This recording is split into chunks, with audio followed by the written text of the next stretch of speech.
Buen día, mi nombre es John Urbano, soy estudiante de Psicología de la Universidad Manuela Beltrán y el día de hoy voy a realizar una explicación de los pares craneales.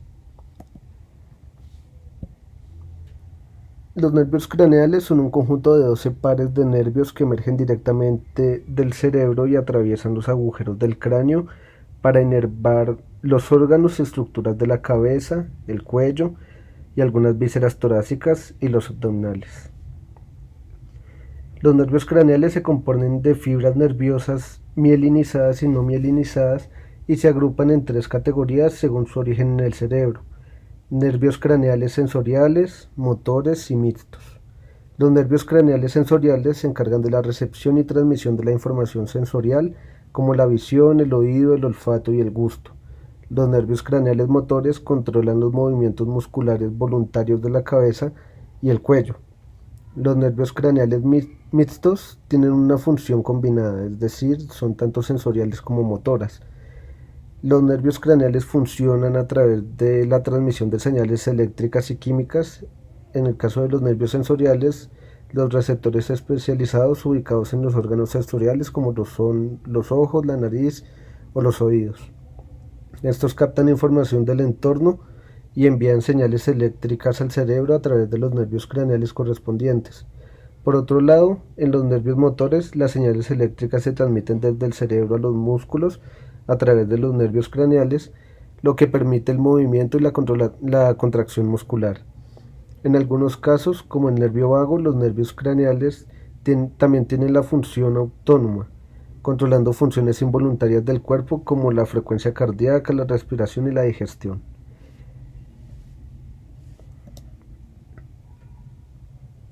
El primer nervio o el primer par de nervios que vamos a explicar es el nervio olfatorio, que el nervio olfatorio es el primer par de nervios craneales, como ya lo dije, y se encarga del sentido del olfato.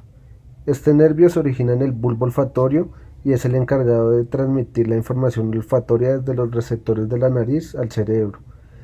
El funcionamiento del nervio olfatorio puede verse afectado por diferentes afecciones. Algunas de las afecciones más comunes son un trauma craneal, que un traumatismo en la cabeza puede provocar una fractura de los huesos del cráneo y dañar el nervio olfatorio, lo que puede provocar la pérdida del sentido del olfato. Las infecciones, ya que algunas infecciones virales como el resfriado común o la gripe pueden provocar la inflamación del nervio olfatorio y alterar temporalmente el sentido del olfato. Los tumores, ya que los tumores cerebrales que afectan al nervio olfatorio pueden producir alteraciones en el sentido del olfato. También el envejecimiento, ya que el envejecimiento normal puede provocar una disminución en el sentido del olfato. La sinusitis, que es la inflamación en los senos paranasales, puede presionar sobre el nervio olfatorio y provocar una pérdida temporal del sentido del olfato. Y la pérdida del olfato se conoce como anosmia y puede ser parcial o completa. Además, también puede haber cambios en el sentido del gusto, ya que el sentido del olfato está estrechamente relacionado con el sentido del gusto. El segundo par de nervios craneales es el nervio óptico, que se encarga de transmitir la información visual desde la retina del ojo al cerebro. El nervio óptico consta de dos ramas, una que lleva la información de la retina del ojo derecho y la otra que lleva la información de la retina del ojo izquierdo. El funcionamiento del nervio óptico puede verse afectado por diferentes afecciones. Algunas de las más comunes son un glaucoma, ya que esta enfermedad causa un aumento en la presión dentro del ojo y puede dañar el nervio óptico, lo que puede provocar la pérdida gradual de la visión. Las lesiones oculares, ya que las lesiones en el ojo, como las heridas o golpes, pueden dañar el nervio óptico y provocar una pérdida de la visión temporal o permanente. Los tumores cerebrales, ya que los tumores cerebrales que afectan el nervio pueden presionar sobre el nervio óptico provocando una pérdida de la visión. O enfermedades sistémicas, ya que algunas enfermedades sistémicas como la diabetes pueden afectar los vasos sanguíneos que alimentan el nervio óptico y provocar una pérdida de la visión. La pérdida de la visión puede ser parcial o completa y puede afectar un solo ojo o ambos. Además, dependiendo de la afección subyacente, puede ser temporal o permanente. En esta, en esta diapositiva vamos a explicar tres pares de nervios craneales. El primero es el nervio oculomotor, que es el tercero. el tercer par de nervios craneales, que se encarga de controlar el movimiento de los músculos del ojo y además también se encarga de controlar la apertura de la pupila y el enfoque del ojo. El funcionamiento del nervio oculomotor se puede ver afectado por diferentes afecciones y algunas de las más comunes son un traumatismo craneal, ya que puede provocar una lesión en el nervio oculomotor y afectar el movimiento de los ojos, un aneurisma cerebral, ya que un aneurisma cerebral puede presionar sobre el nervio oculomotor y provocar problemas de movimientos de los ojos, las infecciones, ya que algunas infecciones virales o bacterianas pueden afectar el nervio oculomotor y provocar problemas de movimientos en los ojos, la diabetes, que la diabetes puede afectar los vasos sanguíneos que irrigan el nervio oculomotor y provocar problemas de movimiento en los ojos también. Las alteraciones en el funcionamiento del nervio oculomotor pueden producir una serie de síntomas como visión doble, incapacidad para mover el ojo en ciertas direcciones, pupilas dilatadas o caídas del párpado. En algunos casos también puede haber dolor de cabeza o mareos. El nervio troclear, que es el cuarto par de nervios craneales, se encarga de controlar los movimientos oblicuo superior del ojo, que es responsable de los movimientos hacia abajo y hacia arriba del ojo.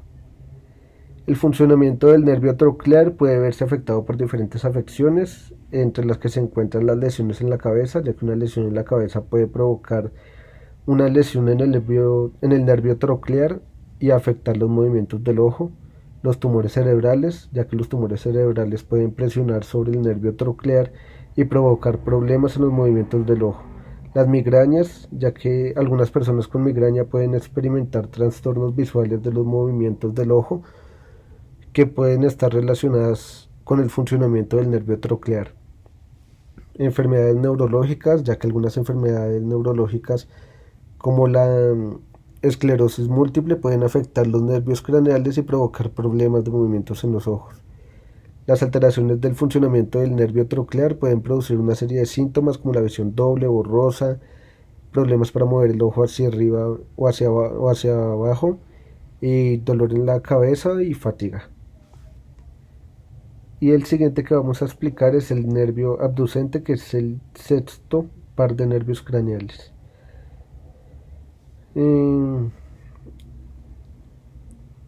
Este es el nervio motor ocular externo, que se encarga de controlar el movimiento del músculo recto lateral del ojo, que es responsable de mover el ojo hacia afuera.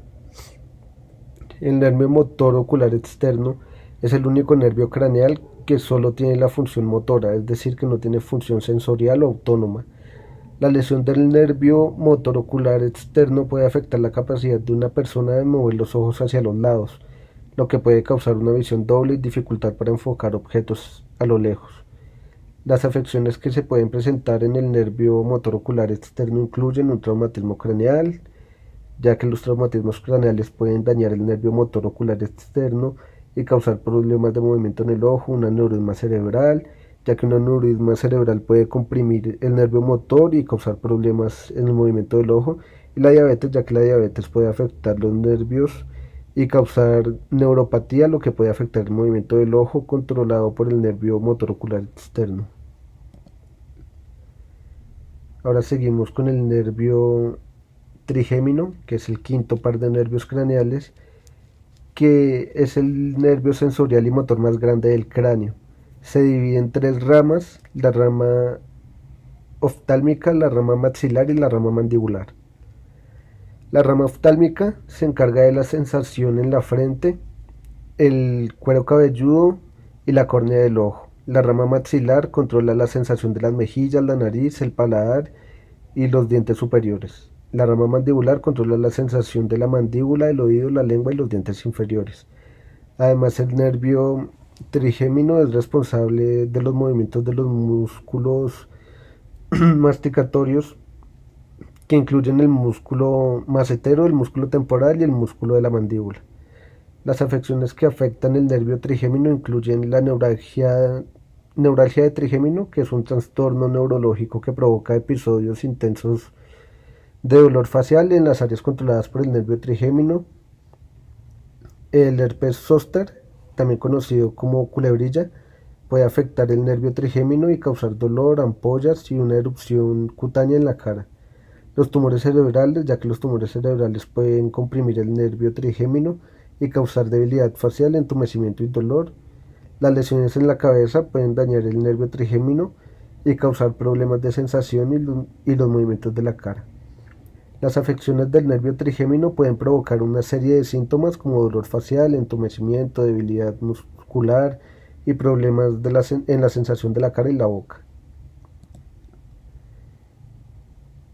El nervio facial, que es el séptimo par de nervios, el cual es mixto, es decir, que tiene funciones motoras y sensoriales. Este nervio es responsable de controlar los músculos de la expresión facial, la producción de lágrimas y saliva, la percepción de sabor en la lengua, la transmisión de información sensorial desde el oído, la porción motora del nervio facial inerva los músculos de la cara y del cuello que permiten la expresión facial, el cierre del ojo, el movimiento de los labios y la producción de saliva. La porción sensorial del nervio facial se encarga de la percepción del sabor de los 2/3 anteriores de la lengua, mientras que la porción autónoma regula la producción de lágrimas y salivas. Las afecciones más comunes del nervio facial es la parálisis facial, que puede ser causada por una inflamación viral, un traumatismo, un tumor o un accidente cerebrovascular. La parálisis facial puede causar debilidad o falta de movimiento en algún lado de la cara, lo que puede afectar la capacidad de la persona de hacer expresiones faciales y puede causar problemas de producción de lágrimas y saliva. El octavo par de nervios craneales es el nervio vestíbulo-coclear, también conocido como el nervio auditivo.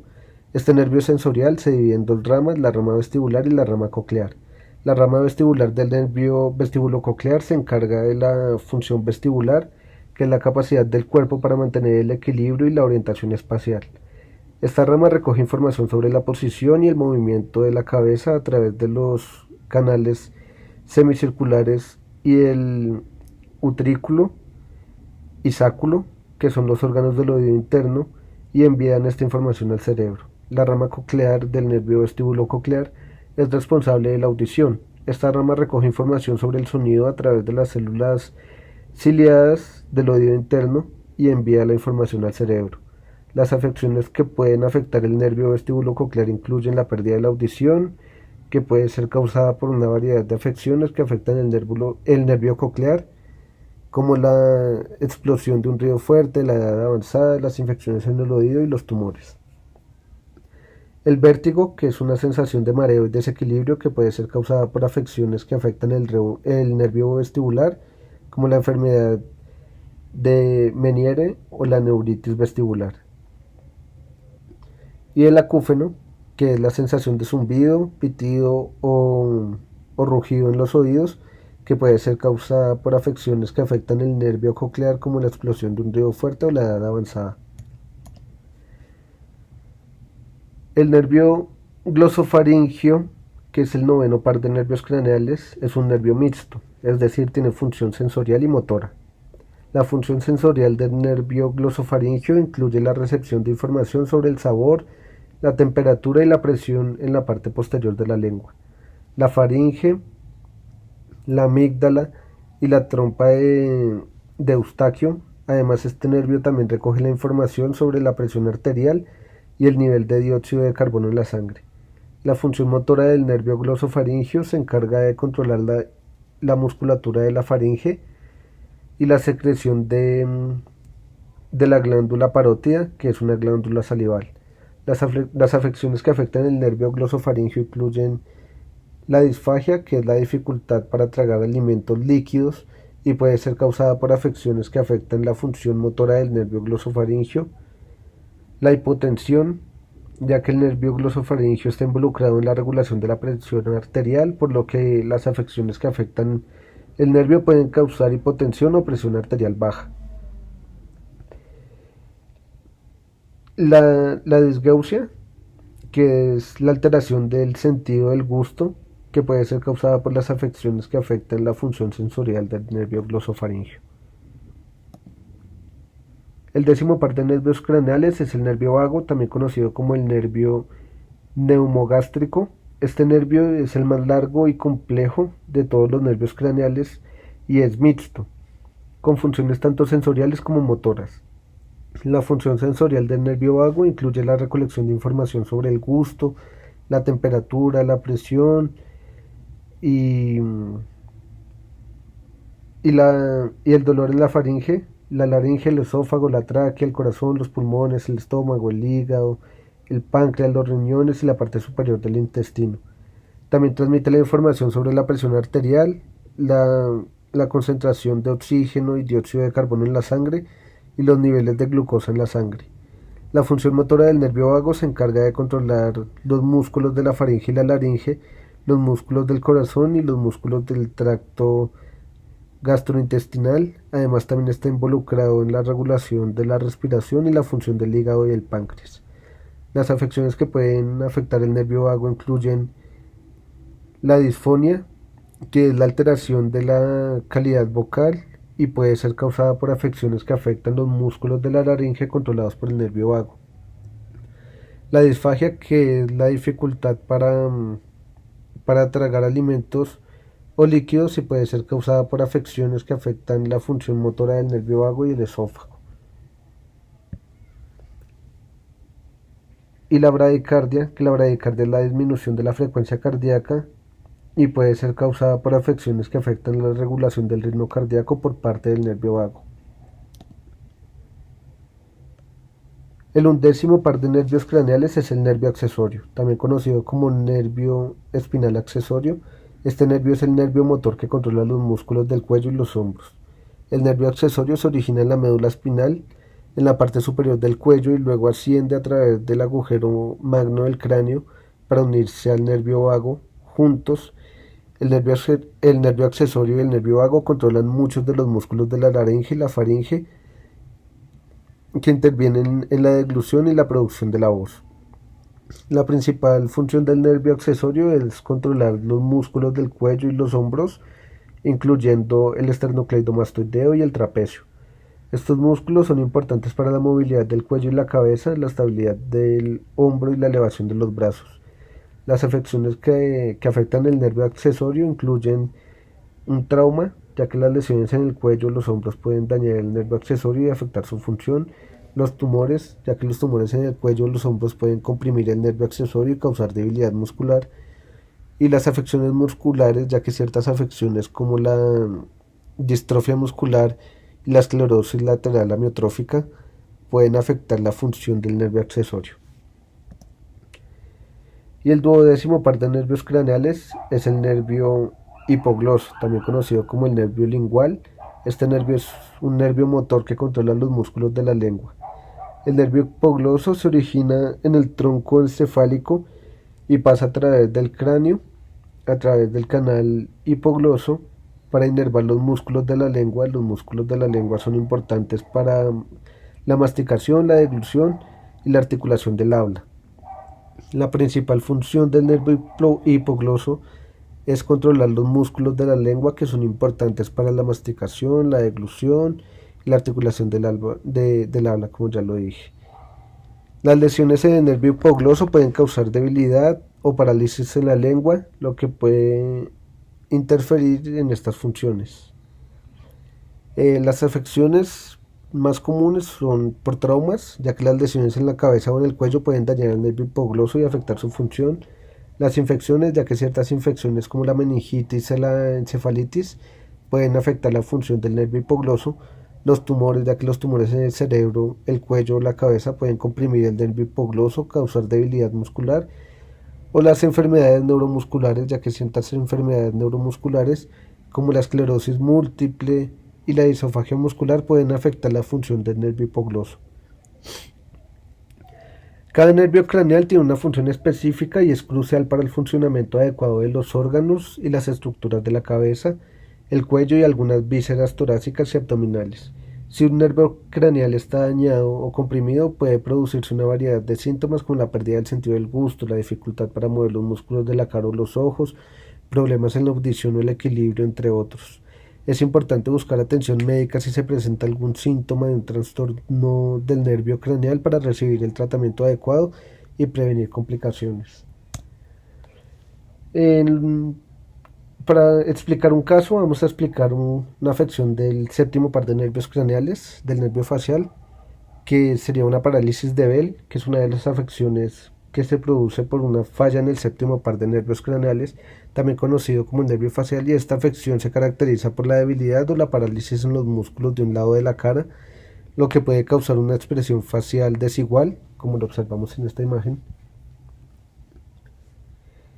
y dificultad para mover los labios y cerrar el ojo en el lado afectado. La parálisis de Bell puede ocurrir repentinamente sin una causa conocida, aunque se ha sugerido que puede estar relacionada con la inflamación del nervio facial debido a una infección viral como el virus del herpes simple. También está relacionada con otros factores como el estrés, la exposición al frío o una lesión en la cabeza.